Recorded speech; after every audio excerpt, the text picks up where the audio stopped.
ሃይ ስኩል ላይ ምን እንደተረዳው ታውቃላችሁ? አንዳንድ ተማሪዎች አሉ ሚሰሩ አይመስሉም፣ ክላስ ይቀጣሉ ምናምን፣ አስተማሪ ሲያስተምር ፎከስ አያደርጉም። ግን ማለት ነው የሚያመጡት ሪዛልት ትደነግጣላችሁ እናንተ ማለት ነው። ይሄ እንዴት እንደሚሆን ታውቃላችሁ? ከእናንተ ጋር አብረው ይቀጣሉ፣ ክላስ ውስጥ ያወራሉ ምናምን፣ ግን እቤታቸው ሲገቡ እናንተ ማታውቁት ሰው ሆኖ አንገታቸውን ደፍቶ ትምህርታቸው ላይ ፎከስ አድርገው ሌሊቱን ቁጭ ብለው አድረው ነው ክላስ የሚመጡት። ከዛ እናንተን እንደዚህ ያሽከረክሯቸዋል።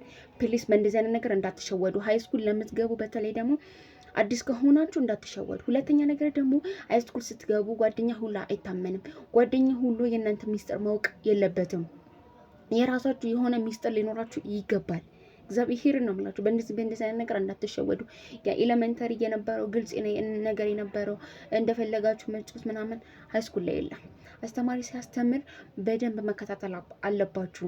በተለይ 12 ደግሞ የማለፍ ፕላን ያላችሁ ሰው ተማሪዎች በቃ 9ና 10 ላይ ከሰራችሁ እርግጠኛ ነኝ 12ን ታልፋላችሁ። ስለዚህ እባካችሁ እንዳትሸወዱ። use your time properly everybody